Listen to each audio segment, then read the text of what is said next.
श्रीमान मल्लिकार्जुन खड़गे जी।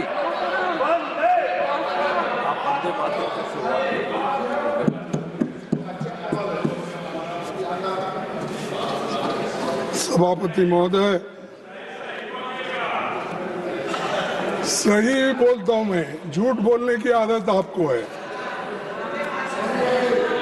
सर, मैं वंदे मातरम से शुरू करूं। वंदे वंदे वंदे। आप भी जरा बोलिए, आप तो सो गए, आप भी सो गए। सोने दो, क्योंकि जब मुल्क जागता रहेगा वो सोते रहे तो ही अच्छा रहेगा। सर ठीक है, बैठो भाई। सर, आपका मैं बहुत ही आभार मानता हूं। आप मुझे होम मिनिस्टर बोलने के बाद मुझे आपने समय दिया, इसीलिए मैं आपका धन्यवाद करता हूं। सर, राष्ट्र गीत वंदे मातरम 150 साल के ऐतिहासिक मौके पर सदन में अपने विचार रखने का मुझे अवसर मिला है। मैं सौभाग्यशाली हूं और ये गाना मैं 60 साल से गा रहा हूं, क्योंकि मैं 55 साल तो इसी में गुजारा, एमएलए, एमपी, राज्यसभा मेंबर। सो इसीलिए मुझे तो वंदे मातरम गाना पहले से ही मुझे आदत हो गई है, हम गाते रहते हैं। लेकिन वंदे मातरम नहीं गाने वाले अब शुरू किए हैं, उनके लिए मैं धन्यवाद अर्पित करता हूं। ये तो वंदे मातरम की ताकत है सर। और वैसे तो ये राष्ट्रीय उत्सव का विषय है, बहस नहीं, मगर सबसे पहले मैं इंडियन नेशनल कांग्रेस की ओर से महान रचनाकार जो बंकिम चट्टोपाध्याय को नमन करता हूं, उन सेनानियों को भी नमन करता हूं। वंदे मातरम का नारा लगाते हुए आजादी के आंदोलन में जिनको बलिदान दिए उनको भी मैं नमन करता हूं। वंदे मातरम गीत भारत के सार्वजनिक जीवन में तब प्रवेश करता है जब गुरुदेव रविंद्रनाथ टैगोर ने 1896 में कांग्रेस के कलकत्ता अधिवेशन में पहली बार गाया था, और जिसका जिक्र हमारे होम मिनिस्टर ने अपने इस पे किया, लेकिन इसका बैकग्राउंड क्या था ये नहीं बोले। जो चीज उनको अच्छी लगती है और कांग्रेस को टोकने के लिए, हमारे लीडरों का अपमान करने के लिए जो बोलना है वही कट पेस्ट करके बोलते हैं, दूसरा नहीं बोलते। ये आदत है, लेकिन क्या कर सकते सर, चंद लोगों की वो आदत से मजबूर होते हैं, वही बात बार बार करते हैं। सर, इस तरह वंदे मातरम को आजादी का नारा बनाने का काम कांग्रेस पार्टी ने किया। कांग्रेस ने अपने अधिवेशनों और कार्यक्रम में वंदे मातरम के नियमित गायन की परंपरा शुरू कर दी। क्या आप लोगों ने अपने पार्टी का कार्यक्रम शुरू होता, ये आपने पहले कर दिए थे? करते थे। अरे आप तो हर चीज के खिलाफ करते हो, फिर भी आपको मैं बार बार टोकना नहीं चाहता, लेकिन आपको मालूम होना चाहिए, आपका इतिहास ये है कि आप हमेशा देशभक्ति के गाने को, आजादी को और आजादी के लड़ाई के खिलाफ आप थे, कभी भी आप उसके फेवर में नहीं। सर, महात्मा गांधी ने जब 1921 में असहयोग आंदोलन, नॉन कोऑपरेशन मूवमेंट छेड़ा, तो लाखों कांग्रेसी स्वतंत्रता सेनानी भारत माता की जय, महात्मा गांधी की जय और वंदे मातरम का नारा लगाते हुए जेल जा रहे थे। आप क्या कर रहे थे? ब्रिटिशों के पास नौकरी कर रहे थे। निकाल के देखो। अरे, और आप हमको देशभक्ति सिखाते हो, हमको पैट्रियोटिज्म सिखाते हो। अरे, पहले तो आप पैट्रियोटिज्म के नाम से डरते थे और सिर्फ सेवा करना ब्रिटिशरों का जानते थे। इसीलिए अरे माफीनामा पिलाता हूँ भाई, बाद में वो तो उनके गुरु का है। सभापति जी, मैं कहना चाहूंगा कि पीएम मोदी जवाहरलाल नेहरू जी का अपमान करने का कोई मौका नहीं छोड़ते और वैसा ही होम मिनिस्टर नहीं छोड़ते, क्योंकि उनके पीछे पीछे है ना, वो आगे आगे, इन्हों पीछे पीछे। तो ये नेचुरली ये हमेशा कि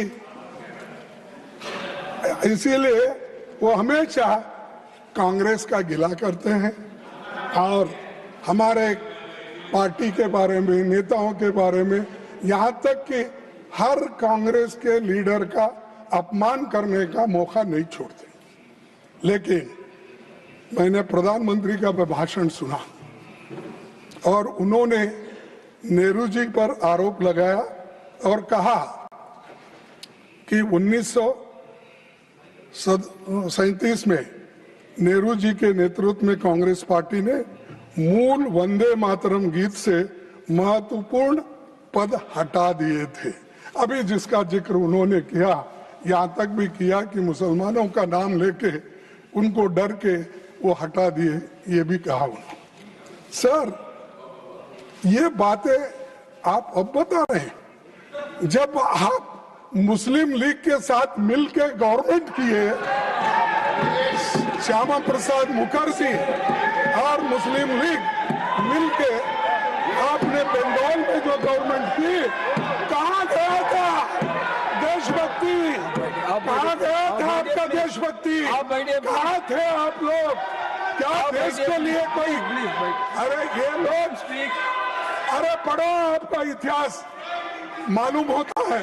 सर, प्रधानमंत्री जी ने सुभाष चंद्र बोस को नेहरू जी की चिट्ठी का, सर प्रधानमंत्री जी ने सुभाष चंद्र बोस को नेहरू जी की चिट्ठी का भी जिक्र किया।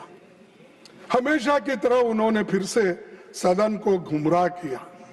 प्रधानमंत्री के आरोप तथ्य से परे हैं और लोगों को भ्रमित करने वाली है। सर, सच्चाई ये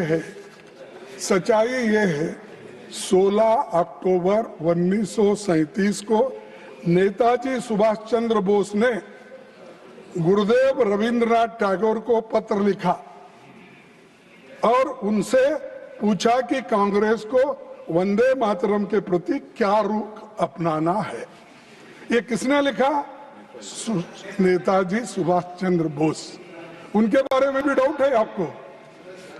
इसके अगले दिन 17 अक्टूबर को नेताजी ने नेहरू जी को पत्र लिखा और सुझाव दिया कि नेहरू जी को इस विषय पर गुरुदेव से व्यक्तिगत रूप से मिलना चाहिए।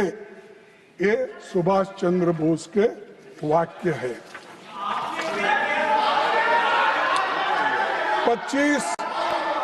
25 अक्टूबर 1937 को नेहरू जी गुरुदेव रविंद्रनाथ टैगोर से मिले और 26 अक्टूबर 1937 को पत्र लिखा, जिसमें मैं कोट करता हूं कि एग्जिबिट 1 मैं इस सदन के पटन पर रखता हूं, वो ताकि अच्छा ढंग से वो पढ़ ले। मैं कौन है नहीं यहाँ पर, कोई रहता नहीं पटन, अरे कौन नहीं आया, ये पटन में रखता हूं और मैं कोट करता हूं रविंद्रनाथ टैगोर जी ने क्या कहा। In offering my own opinion about it, I am reminded that the privilege of originally setting its first stanza to to the tune was mine. To me, the spirit of tenderness and devotion expressed in its first portion, the emphasis it gave to beautiful and beneficent aspects of our motherland, made a special appeal, so much so that I found no difficulty in disassociating it with the rest of the poem. I found no difficulty in disassociating it with the rest of the poem. The first two stanzas are such that it is impossible for anyone to take objection to. Remember, we are thinking in terms of national song. Remember, Please, आप बैठिए। we are thinking in terms of national song for all India. This is Rabindranath Tagore's words. Are you against it? You want to condemn this? This is Rabindranath Tagore's stanza. He accepted it and that is continued. सभापति जी, सच्चाई ये है कि Congress working committee ने 28 अक्टूबर 1937 को गुरुदेव की इन्हीं शब्दों को सर्वसम्मति से पारित किया। कहां पर? तो ये जो इस प्रस्ताव पर सहमति व्यक्त करने वालों में प्रमुख नेताओं के नाम है, पढ़ता हूं। महात्मा गांधी जी, आपको ऑब्जेक्शन है? मौलाना आजाद जी, पंडित नेहरू जी, नेताजी सुभाष चंद्र बोस जी, डॉक्टर राजेंद्र प्रसाद जी, सरदार पटेल जी, जेपी कृपलानी जी, गोविंद वल्लभ पंत जी, ये सभी नेता लोग एक सहमति से उन्होंने कहा ये कांग्रेस वर्किंग कमेटी के प्रस्ताव में क्या है? The committee wishes to point out that the modern evolution of the use of the song as part of national life is of infinitely a greater importance. Therefore, the committee recommends that wherever Vande Mataram is sung at national gatherings, only the first two stanzas should be sung. With perfect freedom to organize to sing any other song of unobjectionable character can be sung. ये working committee में मंजूर हुई। क्या नेहरू जी अकेले थे? क्या गांधी जी नहीं थे? सुभाष चंद्र बोस नहीं थे? कृपलानी नहीं थे? मदन मोहन मालवीय नहीं थे? आजाद जी नहीं थे? इनका अपमान कर रहे हो आप, इन सबका अपमान कर रहे हो। और ये सभी बड़े नेताओं का सम्मिलित निर्णय था। फिर नेहरू जी को अकेले क्यों टारगेट करके प्रधानमंत्री वही बार बार बोलते हैं, यहाँ होम मिनिस्टर बोलते हैं। और इसका एक प्रति भी मैं आपके सामने रखूंगा। नंबर 2 यहाँ है। सर देख, ये दूसरा नंबर है, मैं ये भी पठन पे रखूंगा। प्लीज ये पढ़ लीजिए, क्योंकि आप नहीं पढ़े होंगे कांग्रेस का इतिहास। सिर्फ आप गोलवरकर का, मनुस्मृति का ये किताबें पढ़े हैं, ये भी जरा पढ़ो, इसीलिए मैं आपको दे रहा हूं। सर, इस मुद्दे पर एक नया विवाद खड़ा करके मोदी जी ने न केवल राष्ट्रीय नायकों का बल्कि विशेष रूप से गुरुदेव रविंद्रनाथ टैगोर का भी अपमान किया।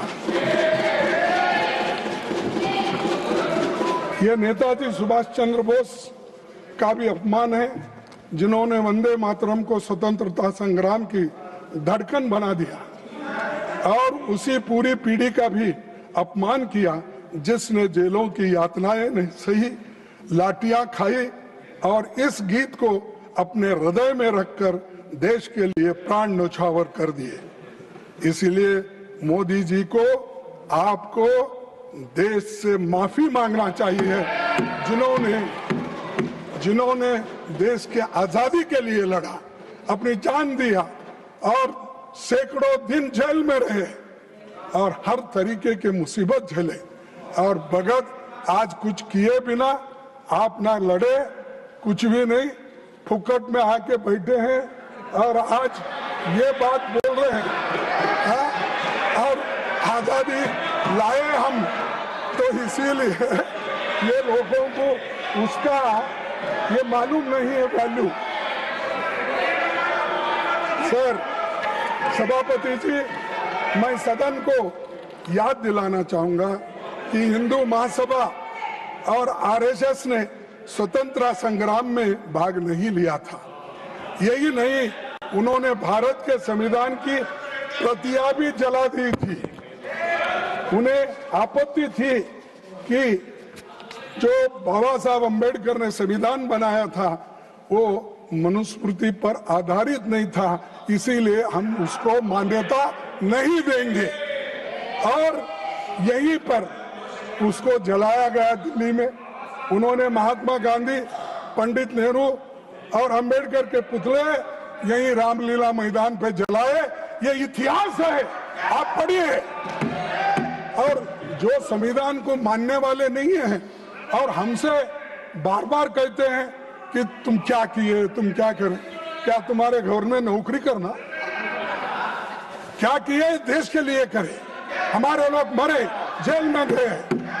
सर, भारत के संविधान लागू होने के 2 दिन पहले, सर ये सुनने की बात है, भारत के संविधान लागू होने के 2 दिन पहले 24 जनवरी 1950 डॉक्टर राजेंद्र प्रसाद जी ने ये कहा था, the composition consisting of words and music known as Jana Gana Mana is the national anthem of India.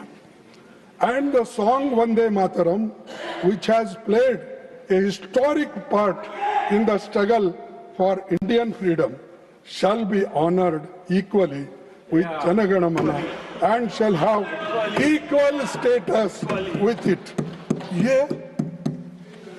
हमारे भूतपूर्व, हमारे राष्ट्रपति जी का है, इसको भी आप नकारते हैं। अरे जो चीजें इतिहास के पन्नों में आए हैं, तारीख लिखा है, उस तारीख को भी आप मानने वाले नहीं हैं। तो मेरे को समझ में नहीं आ रहा किस चीज को मानते हैं। क्या हिटलर के बुक को मानते हैं, किसके लिए? और हमेशा आपकी आदत हो गई है कि कांग्रेस को गालियां देना और नेहरू जी को टारगेट। अरे नेहरू जी का इमेज खराब करने के लिए अगर आप बैठे हैं, वो नामुमकिन है, वो सबसे ऊंचा है दुनिया में उसका नाम है। अब उतना ऊंचा आप कभी नहीं बन सकते, आप नीचे है, नीचे ही रहेंगे। सभापति जी, बीजेपी के लोगों को वंदे मातरम की याद कई दशकों के बाद आई है, परंतु मैं सदन को याद दिलाना चाहता हूं कि वंदे मातरम की 100वीं सालगिरह के मौके पर वंदे मातरम पर पहला स्मारक पोस्टल स्टैंप 30 दिसंबर 1976 को श्रीमती इंदिरा गांधी जी के कार्यकाल में जारी किया गया है। वो स्टैंप भी मैं आपको दिखाता हूं, ये भी भेज दीजिए।